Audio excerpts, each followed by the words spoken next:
하나님과 죄의 충돌. 베드로전서 2장 24절. 십자가는 무엇을 말하는가? 1. 예수 그리스도의 십자가를 일종의 순교로 생각하지 마십시오. 순교는 예수님의 죽음을 감상주의에 빠지게 합니다. 십자가 사건은 죄에 대한 하나님의 심판입니다. 십자가는 지옥과 죄의 권세에 대한 승리의 선포입니다. 십자가는 신앙을 지키기 위한 순교가 아니라 하나님과 우리 사이의 사귐의 길을 열어놓은 사역이자 승리의 선포입니다. 2. 십자가 사건은 우연히 발생한 일이 아니라 성육신의 신비를 푸는 열쇠입니다. 간혹 성육신하신 하나님과 인류의 죄를 지신 예수님을 분리하는 실수를 할 수도 있습니다. 성육신하신 하나님은 자아 실현이 아니라 죄를 제거하고 구속하기 위해 오셨습니다. 성육신은 영원하신 하나님이 우리의 시간 속으로 들어오신 사건입니다. 영원하신 하나님과 현존하는 우리 사이 간격을 좁혀 신비를 푸는 열쇠가 되어주셨습니다. 3. 십자가를 통해서만 하나님과 연합의 관계에 들어갈 수 있습니다. 예수님이 지신 십자가는 하나님의 십자가입니다. 십자가는 온전히 하나님의 속성과 성육신의 비밀을 알려주는 것입니다. 그러니 하나님의 십자가를 통해서만 하나님의 사랑을 알고 그분과 연합하게 됩니다. 우리가 십자가 앞에 나아가 이를 통과하는 일은 이례적 사건이 아니라 새로운 생명에 거하게 된다는 의미입니다. 4. 십자가는 의로우신 하나님과 죄인된 인간이 충돌하는 지점이며 이 충돌에서부터 생명을 향하는 길이 열립니다. 이 충돌의 중심에는 예수님의 십자가가 있습니다. 오직 인간의 죄를 아파하시는 하나님의 마음에서 시작된 것입니다. 인간의 죄를 해결하는 유일한 대책은 갈보리 십자가밖에 없습니다. 우리가 쉽게 구원에 이른 이유는 십자가 위에서 하나님이 그만큼 큰 대가를 치르셨기 때문입니다. 이것이 구속의 은혜입니다. 김병삼 목사의 매일 만나 365, 오늘은 4월 6일 하나님과 죄의 충돌이라는 주제로 말씀을 나누어 보겠습니다. 십자가는 무엇을 말하는가? 오늘 말씀 역시 어제와 같이 B.D. 챔버스가 편집해 출간한 오스왈드 챔버스의 십자가의 구속이라는 책에 나오는 내용입니다. 하나님께서 인간을 구속하기 위해 사용하신 십자가의 의미에 대하여 말하고 있습니다. 좀 딱딱하지만 가장 중요한 구속의 문제를 다루고 있습니다.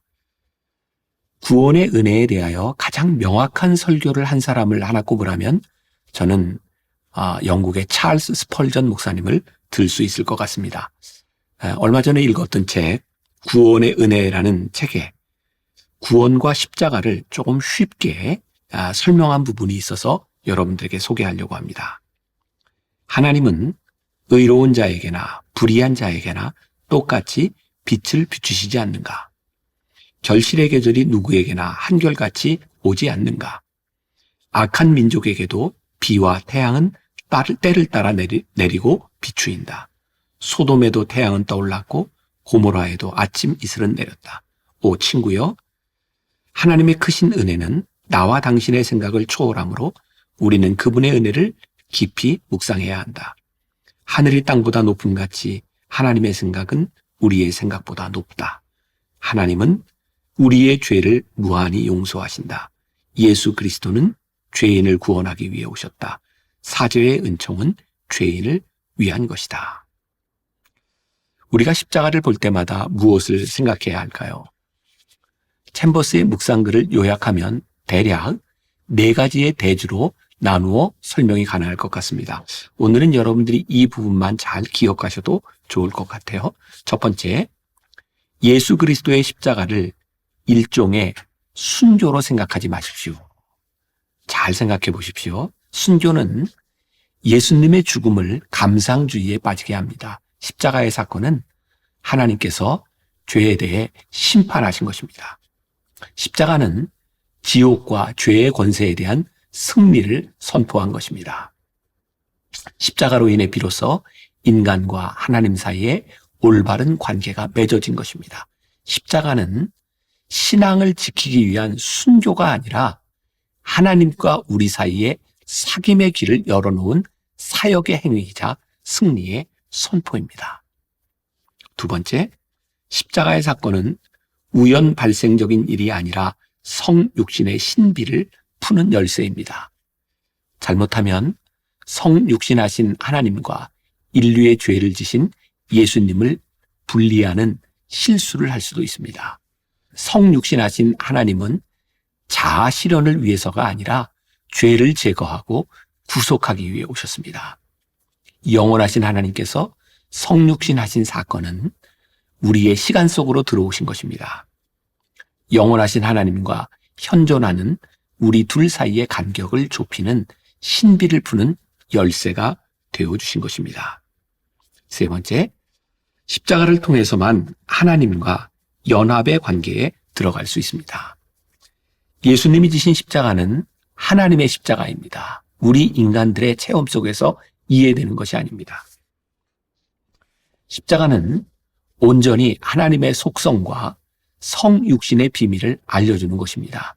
그러니 하나님의 십자가를 통해서만 우리가 하나님의 사랑을 알고 그분과의 연합을 경험하게 됩니다. 우리가 십자가 앞에 나아갈 때 그것을 통과한다는 것은 일회적인 사건이 아니라 새로운 생명에 거하게 된다는 의미입니다. 네 번째, 십자가는 의로우신 하나님과 죄인된 인간이 충돌해서 만나는 지점입니다. 이 충돌에서부터 생명을 향하는 길이 열리는 것입니다. 이 충돌의 중심에는 예수님의 십자가가 있습니다. 오직 인간의 죄를 아파하시는 하나님의 마음에서 시작된 것입니다. 인간의 죄를 해결하는 유일한 대책은 갈보리 십자가밖에는 없습니다. 우리가 쉽게 구원에 이르게 된 이유는 하나님께서 십자가 위에서 그만큼 큰 대가를 치르셨기 때문입니다. 이것이 구속의 은혜입니다. 챔버스는 오늘 교리적으로 아주 명확하게 십자가를 설명하고 있습니다. 십자가를 하나님과 충돌이 일어나는 지점이라고 말하고 있습니다. 중요한 것은 우리가 어떻게 십자가의 구속을 신앙에서 승화시키고 적용할 것이냐 하는 문제가 아닐까요? 바로 그 십자가의 삶을 자신의 사역에서 승화시킨 한 사람의 이야기로 오늘 묵상을 마무리하려고 합니다. 요셉 드 베스터. 그는 벨기에 옥수수 상인의 7번째 아들로 태어납니다. 그는 20살이 되던 1860년 수도사가 되어 다미엔이라는 이름을 갖게 됩니다. 신학 공부를 하는 동안 선교사가 되기로 서원하였고 그는 1864년 3월 19일 오랜 항해 끝에 호노룰루 항구에 도착하게 됩니다. 이 항구에는 아주 무서운 병이 자리 잡고 있었는데 그 병은 바로 나병이었습니다. 때문에 하와이 의회와 왕 카메하메하 5세는 나병 확산 방지법을 제정하고 모든 나병 환자들을 몰로카이 섬에 있는 칼라우파파 반도에 강제로 수용시킵니다. 놀라운 사실은 다미엔이 바로 그 나병 환자들을 격리 수용한 그곳으로 걸어 들어간 것이었습니다. 그러나 다미엔은 나병 환자들에게 불편한 이방인에 불과했습니다. 주님의 자유와 평화를 전하면 그들은 당신같이 성한 사람이나 자유가 있고 평화가 있지 우리에게 무슨 자유며 평화냐 빈정대기만 할 뿐이었습니다. 그런 영혼들을 위해 다미엔은 하나의 결심을 하기에 이릅니다. 곧 스스로 나병 환자가 되는 것이었습니다. 다미엔은 이렇게 기도하기 시작했습니다. 하나님이여, 나를 나 환자가 되게 하여 주시옵소서. 그들을 건지기 위하여 나 환자가 되게 하여 주시옵소서. 1884년 12월 다미엔은 그의 기도대로 나병에 감염되어 나 환자가 되었습니다. 그리고 나병 환자가 된 다미엔은 주교에게 이렇게 편지를 보냈습니다. 저는 지금 나 환자가 되었습니다. 나의 빛나는 희망은 마침내 실현되었습니다. 이제 저는 주교님을 땅 위에서는 뵐 수 없게 되었고 천국에 가서나 배울 것입니다. 저를 위하여 더욱 기도하여 주시기를 바랍니다.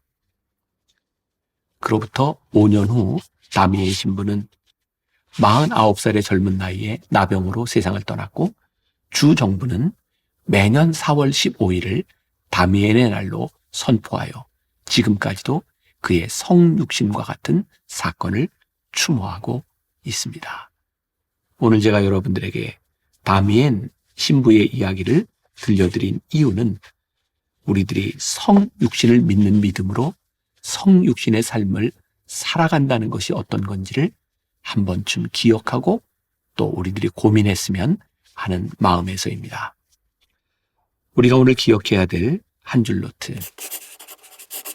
십자가의 신비는 단순한 교리의 문제가 아니라 하나님과 우리 사이에 충돌이 일어나는 접점입니다.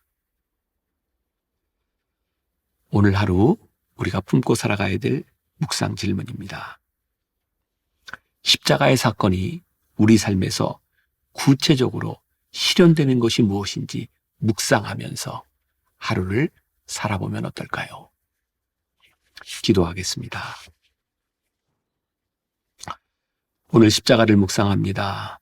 십자가가 우리들에게 무엇을 말하는지, 주님께서 우리를 위해 십자가를 지신 것이 우리들에게 무엇을 의미하는지, 우리가 그 십자가를 믿으며 산다는 것은 어떤 의미가 있는지, 우리가 주님의 성육신을 믿음으로 인하여 우리가 구원을 받는다는 것이 이 땅 위에서 우리를 어떻게 살아가게 하는지, 십자가의 사건이 우리들의 삶과 충돌이 일어나지 않으므로 우리들의 믿음과 우리들의 삶이 별개이던 때가 참 많았던 것 같습니다. 주님, 오늘 우리들에게 지혜를 주시고 힘을 주셔서 그 십자가의 사건을 우리의 삶에서 살아낼 수 있는 용기를 허락하여 주옵시고, 오늘 우리의 삶에 일어나는 충돌의 십자가가 무엇인가를 묵상하며 살아내는 귀한 성도들이 되게 하여 주옵소서. 예수님의 이름으로 기도했습니다. 아멘. 십자가의 신비는 단순한 교리의 문제가 아니라 하나님과 우리 사이에 충돌이 일어나는 접점입니다.